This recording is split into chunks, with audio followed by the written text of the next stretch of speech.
Good morning, students. I hope your exam is going good one. अब आपका next physics का paper है. As usual last 2 साल से फिजिक्स का पेपर थोड़ा टफ आ रहा है, बट ऐसी टफ सिचुएशन में किस तरह से आप पासिंग मार्क्स ला सकते हो, उसके लिए ये एक वीडियो बनाया है. Please go through all the topics and everything. ये आपके लिए बहुत बेनिफिशियल होगा. तो बिना टाइम स्टार्ट करते हैं कि किस तरह से last time exam preparation to cover the passing marks. ठीक है, अगर इतना जो भी है उतना अगर आपने कर लिया तो आई एम 100% श्योर कि आपके मोर देन 30 आ जाएंगे ओनली इन थियरी. मैंने यहाँ पर जैसे ये पूरा चैप्टर वाइज मिनिमम वेटेज मैंने दिया है. ठीक है, और यहाँ पे मेंशन भी किया है कि total covers 43 marks excluding MCQs and case study. ठीक है, यानी एमसीक्यू और केस स्टडी पोर्शंस के अलावा बाकी के जो भी पोर्शंस है, ठीक है, उसमें से 43 मार्क्स का पोर्शंस जो भी टॉपिक्स आप करोगे उसमें से मोस्ट ऑफ दिस कवर हो जाएगा. साथ साथ में मैं आपको ये भी बताते जाऊंगा कि अगर कोई ऐसे क्वेश्चंस आपको आ जाते हैं क्वेश्चंस कि जहां पे आप आइडेंटिफाई नहीं कर सकते कि क्या आंसर लिखे, ठीक है, तब फिर भी उसको अटेम्प्ट करना है तो उसको कैसे करेंगे, वो सारी चीजें मैं आपको एक्सप्लेन करूंगा. तो यहाँ पे मैंने कुछ चैप्टर है जिसको ग्रीन से हाईलाइट किया है. ठीक है, वो इसलिए हाईलाइट किया है कि आप अगर कुछ चैप्टर्स को गो थ्रू करते हो, ठीक है, तो आप इजीली वो सारे टॉपिक्स को अंडरस्टैंड कर सकते हो और साथ साथ में उसको रिवाइज भी कर सकते हो. जैसे कि आपका चैप्टर 1 है, ठीक है, चैप्टर 5, 7, 8, 10, 12, 13, 14. ये चैप्टर्स में टोटल अगर वेटेज देखोगे तो 3 + 3 6 + 5 11 + 3 14 + 3 17 + 8 दैट इज 25 + 5 30. यानी इतने चैप्टर्स आपको 30 मार्क्स, इतने चैप्टर्स में आप 30 मार्क्स का पोर्शन कवर अप कर सकते हो. ठीक है, उसके अलावा भी बाकी के जो चैप्टर्स है जैसे 2nd, 3rd, 4th है, 6th है, 9th है और 11th है. ठीक है, तो उसमें भी मैं किस तरह से आप कुछ न कुछ लिख के कुछ न कुछ अटेम्प्ट करके मार्क्स कवर अप कर सकते हो, वो सारी चीजें भी बताई हैं. ओके, तो प्लीज पूरा वीडियो देखें और 1 by 1 जो भी चैप्टर्स है तो एक प्रॉपर प्लानिंग बना के, जैसे आपके पास 3 दिन है, ठीक है, तो अगर आप उस 3 दिन में 12 चैप्टर्स कर रहे हैं तो by date 4 chapters specific questions देख लीजिए. उसके बाद में अगर आप ओसवाल या अरिहंत कोई भी बुक रिफर कर रहे हो क्वेश्चन पेपर तो उसको सॉल्व कीजिए, तो आपका जो कॉन्फिडेंस है वो भी बिल्डअप होगा. ठीक है, तो सबसे पहले फर्स्ट चैप्टर से स्टार्ट करते हैं. चैप्टर 1 आपका इलेक्ट्रिक चार्जेस एंड फिट्स. तो मैंने यहाँ पे 3 और 5 मार्क्स कंसीडर किया है. 3 मार्क्स इसलिए क्योंकि अगर आप सिर्फ थियरी करते हो तो आपके 3 में से 3 मैक्सिमम मार्क्स कवर अप हो जाएंगे. और अगर थियरी के अलावा अगर आप न्यूमेरिकल्स कर रहे हो, न्यूमेरिकल्स आपने किए हैं, तो आपको 5 मार्क्स अटेम्प्ट हो सकते हैं. और अगर इनकेस न्यूमेरिकल्स में भी अगर आपने जो कोई भी क्वेश्चन है न्यूमेरिकल का सिर्फ फॉर्मूला लिखा है, थोड़ा बहुत ट्राई आउट किया है, तो भी 2 में से एटलीस्ट 1 मार्क्स आपको मिल ही जाएगा. तो क्या करना है, जैसे फर्स्ट चैप्टर है तो सबसे पहले तो आपको ये जैसे इलेक्ट्रिक फील्ड है, इलेक्ट्रिक डाइपोल है, इलेक्ट्रिक फ्लक्स है, पॉइंट डाइपोल है, एरिया वेक्टर है, ठीक है, इन सब के डेफिनेशंस यूनिट वो स्केलर फॉर्म ऑफ इक्वेशन है या वेक्टर फॉर्म ऑफ इक्वेशन है, वो सबसे पहले कर ही लेना है. ठीक है, अगर जो टेक्स्ट बुक में या जो भी आप रेफरेंस बुक यूज कर रहे हो उसमें जो भी डेफिनेशन दिया हुआ है वो वर्ड टू वर्ड अगर आप याद नहीं रह सकते तो जस्ट कंसेप्ट को गो थ्रू करो. ठीक है, कंसेप्ट वाइज आप उस चीज को समझो, तो बाद में एग्जाम में आपको वही चीज लिखनी है. यानी ये सारी जो टर्मिनोलॉजी है तो सारी टर्मिनोलॉजी को अच्छे से समझना है.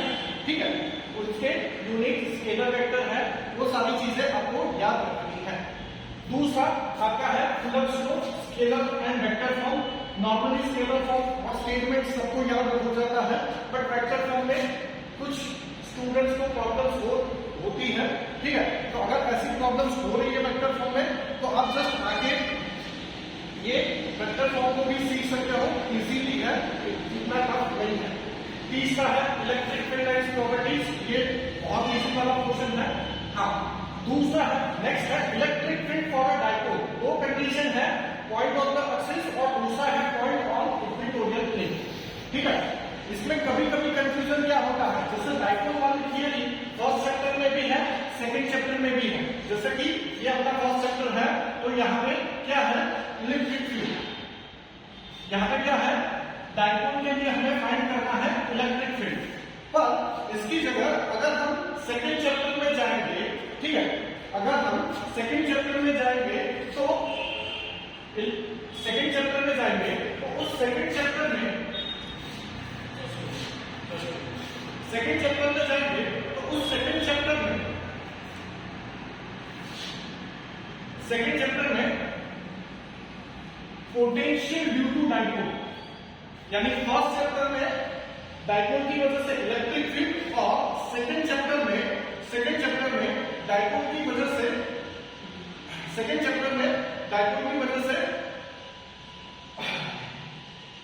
पोटेंशियल फाइंड आउट करना है। तो वो थोड़ा क्लियर आउट कर लेना, क्योंकि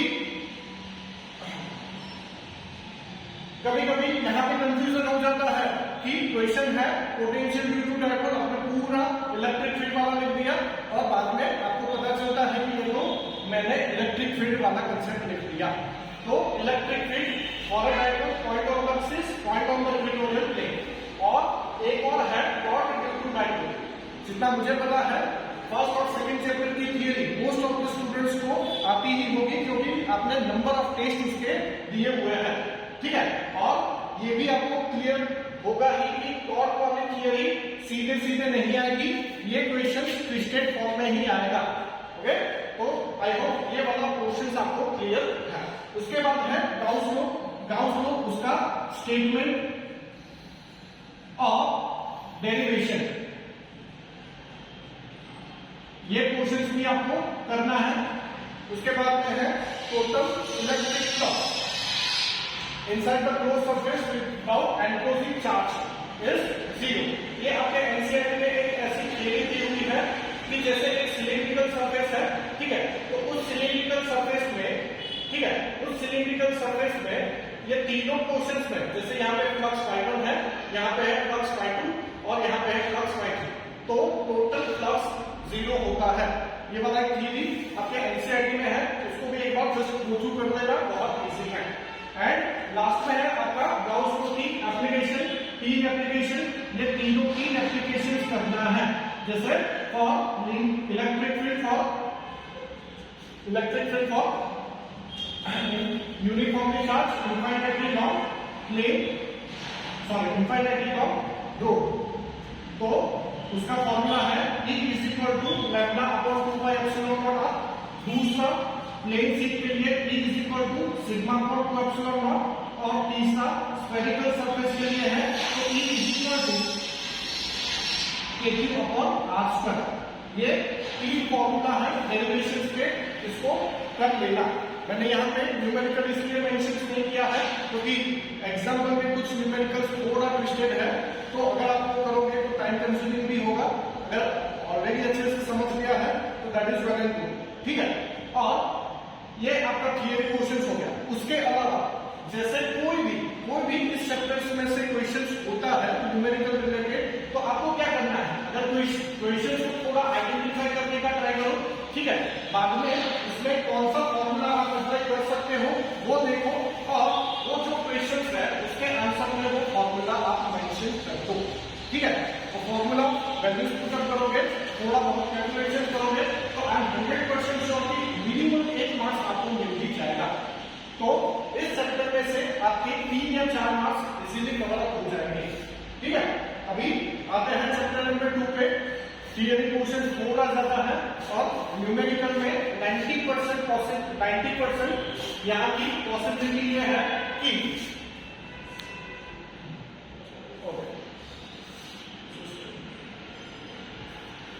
90% पॉसिबिलिटी ये है कि जो भी अब दूसरा चैप्टर है इलेक्ट्रिक पोटेंशियल एंड कैपेसिटेंस, ये थोड़ा आपसे मेहनत मांगने ऐसा चैप्टर है।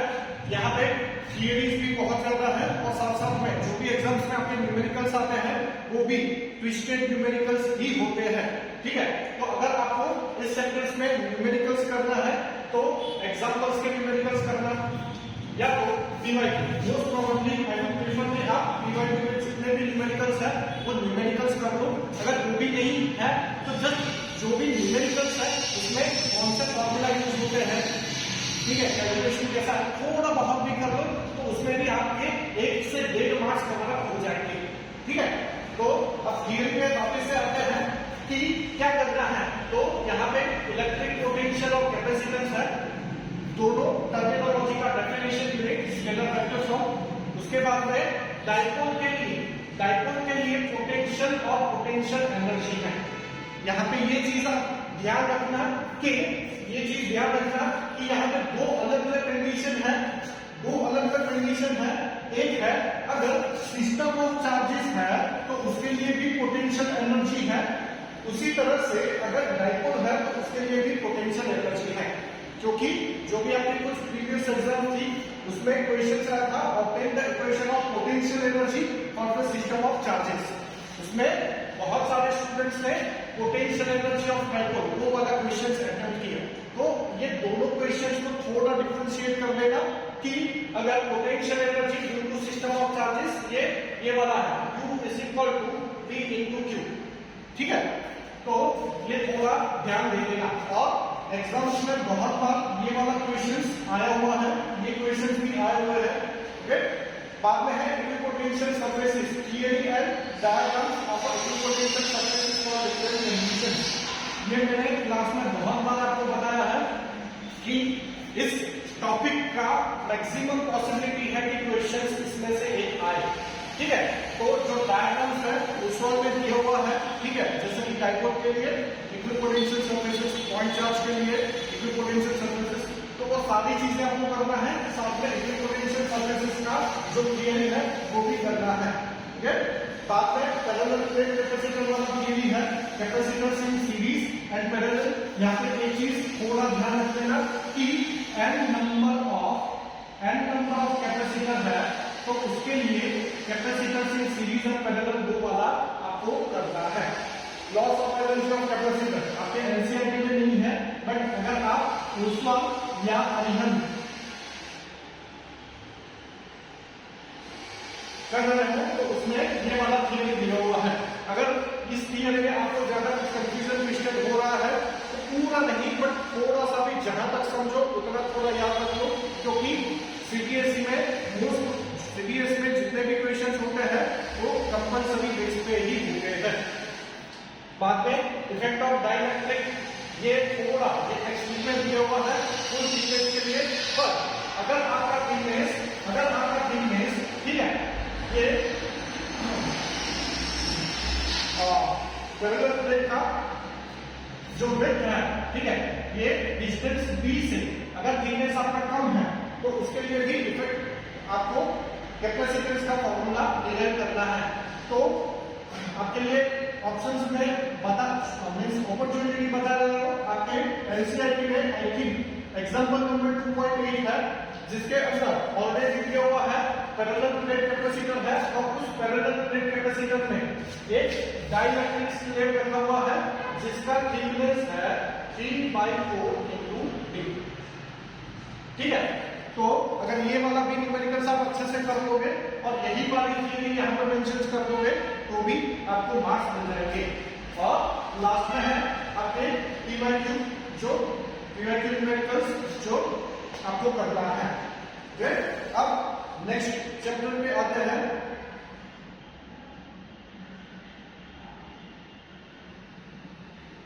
चैप्टर नंबर 3, थर्ड चैप्टर है। मैं ज्यादा फोकस नहीं करूंगा इस चैप्टर से, क्योंकि कभी कभी ट्विस्टेड सर्किट रिलेटेड न्यूमेरिकल्स आ जाते हैं, कभी ऐसी सर्किट आती है जो पहचान में भी ना आए। तो अगर ये चैप्टर कर रहे हो तो आप 1 या 2 मार्क्स भी आपको मिल सकते हैं, ऐसा मान के चलो। अगर आप ये चीजें कर रहे हो तो अगर पूरा चैप्टर पर उसमें भी ट्विस्टेड क्वेश्चंस की पॉसिबिलिटी ज्यादा है।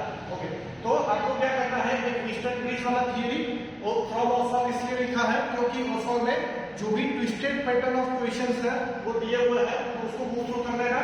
किरचॉफ के दोनों रूल्स आपको करना है, साथ में सर्किट रिलेटेड न्यूमेरिकल्स यानी कैसे सॉल्व कर सकते हो वो थोड़ा मेथड सीख लेना। यानी अगर कोई भी ऐसा न्यूमेरिकल्स है तो एटलीस्ट आप अटेम्प्ट कर पाओ और उसमें आपको 1 से 1.5 मार्क्स मिल जाए। फिर ये relation between conductivity, resistivity and resistance with temperature हो सकता है इसके रिगार्डिंग कोई थियरी आ जाए। ओके, जैसे कि J is equal to sigma E, या तो फिर कोई थ्योरेटिकल क्वेश्चन आ जाए जहां पे कंडक्टिविटी, रेजिस्टिविटी और रेजिस्टेंस का रिलेशंस आपको मेंशन करना हो। और ये एक रेजिस्टेंस टेम्परेचर वाला न्यूमेरिकल है, ये फॉर्मूला बेस्ड न्यूमेरिकल है जो आपको सॉल्व करना है। ठीक है, तो मैं इस चैप्टर के अंदर से 1 या 2 मार्क्स भी कंसीडर कर रहा हूं। उसके बाद में आपका चैप्टर नंबर 4 इसमें भी मैक्सिमम पॉसिबिलिटी है कि इसमें क्वेश्चन ज्यादा हो सकते हैं।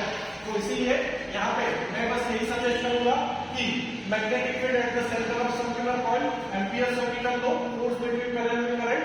ठीक है, ये 3 फॉर्मूला आपको याद रखने हैं और इसके रिगार्डिंग ऑसवाल्ड में जो न्यूमेरिकल्स दिए हैं जो आपकी क्लास में भी करवाए गए हैं, बस आपको वो न्यूमेरिकल्स देखना है और समझना है।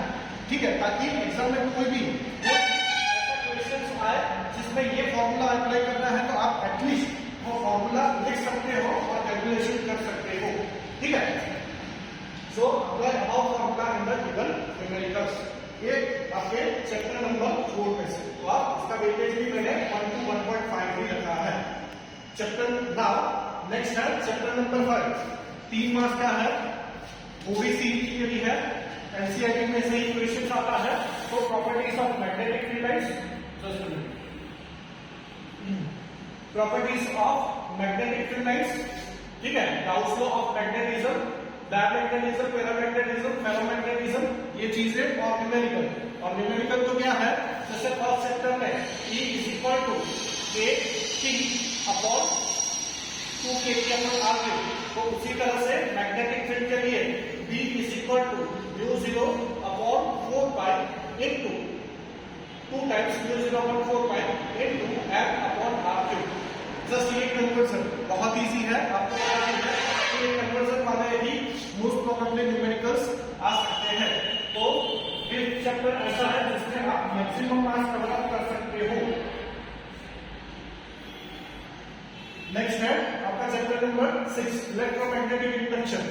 मिनिमम इसमें आप 3 से 4 मार्क्स कवर कर सकते हो। कैसे, क्या करना है, एज यूजुअल यहाँ पे भी मैग्नेटिक फ्लक्स, म्यूचुअल और सेल्फ इंडक्टेंस तीनों का डेफिनेशन, यूनिट, स्केलर और वेक्टर फॉर्म ये आपको पता होना चाहिए, याद होना चाहिए।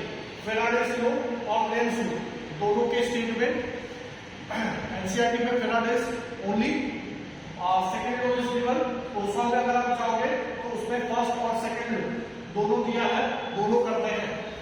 एमसीक्यू हो सकते हैं लेंज लॉ रिलेटेड, ठीक है, म्यूचुअल और self inductance concept related.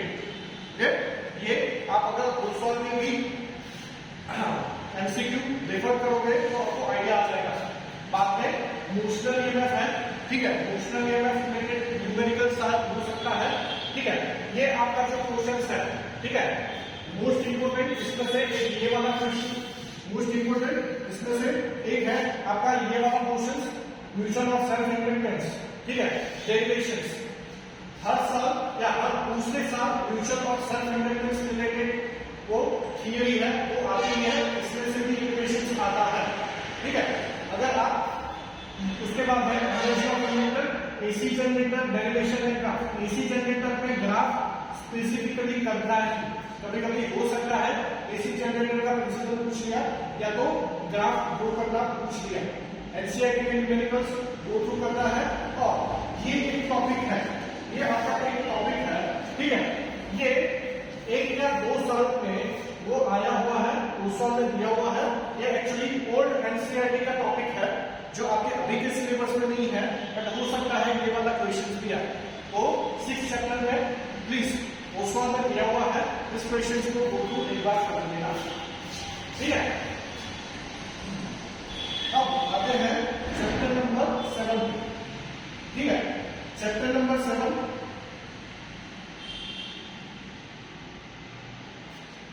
NCERT theory numericals में एक और ऐड कर देता हूं, ओसवाल क्वेश्चंस गो थ्रू। किस लिए? क्योंकि कभी कभी जैसे एक क्वेश्चन पे आता कि ये एक ग्राफ दिया हुआ है, ठीक है, दूसरा एक ग्राफ ऐसे दिया हुआ है, तीसरा एक और ग्राफ दिया हुआ है ऐसे। तो आइडेंटिफाई, जैसे इसको दे दिया था x, इसको दे दिया y और इसको दे दिया z, तो आपको आइडेंटिफाई करना है कि x, y, z कौन सा डायग्राम है। तो ऑलरेडी बोर्ड के एग्जाम में आ चुका है, तो थियरी न्यूमेरिकल्स दोनों अच्छे से करना। अगर आपको फॉर्मूला पता है तो आप न्यूमेरिकल इजीली सॉल्व कर सकते हो। एक चीज जो बहुत सारे स्टूडेंट्स मिस कर जाते हैं वो ये है कि आपका जो एलसीआर सर्किट है, ठीक है, उस एलसीआर सर्किट के अंदर, ठीक है, वो ग्राफ भी दिया हुआ है, जो मोस्ट ऑफ द स्टूडेंट्स भूल जाते हैं या उनको पता नहीं है। तो वो ग्राफ भी गो थ्रू करना, और इसके साथ साथ एक रेजोनेंस है, तो रेजोनेंस वाला ग्राफ भी आपको गो थ्रू करना है, ठीक है।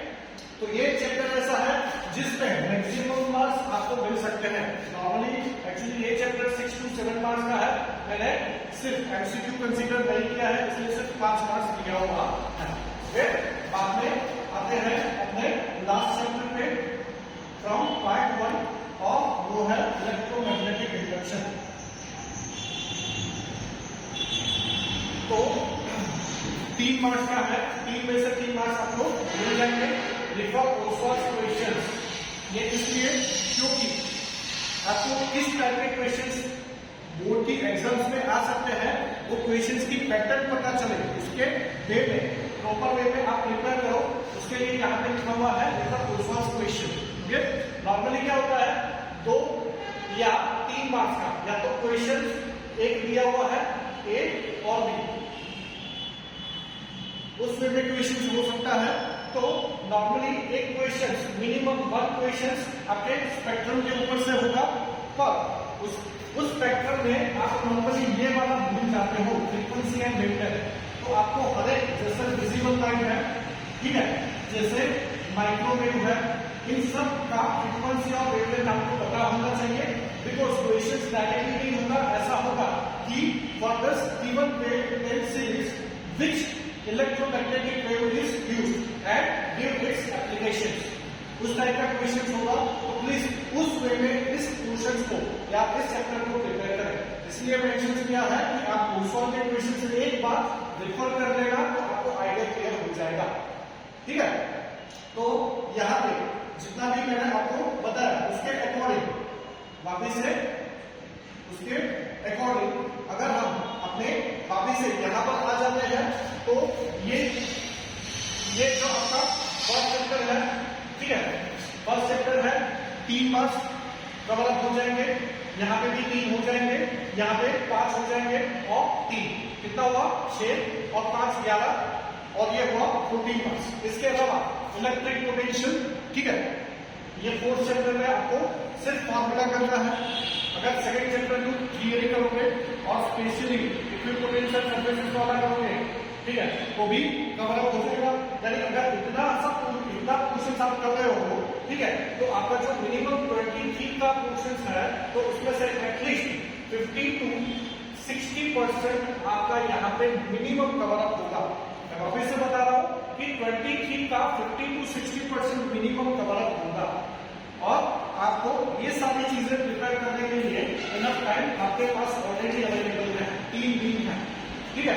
अगर आप करने बैठोगे ऑलरेडी किया हुआ है, तो ये 2 3 4 ये 4 चैप्टर तो आप एक ही दिन में कर लोगे, ठीक है। बाकी का ये जो 9 to 14 चैप्टर्स है, ये चैप्टर्स मैं दूसरे वीडियो में आपको ये डिटेल्स में डिस्क्रिप्शन आपको भेजूंगा। फिर भी अगर कहीं पे कंफ्यूजन है, डाउट्स है, कोई फियर है, तो एनी टाइम आप मुझे कांटेक्ट कर सकते हैं। ठीक है, ओके।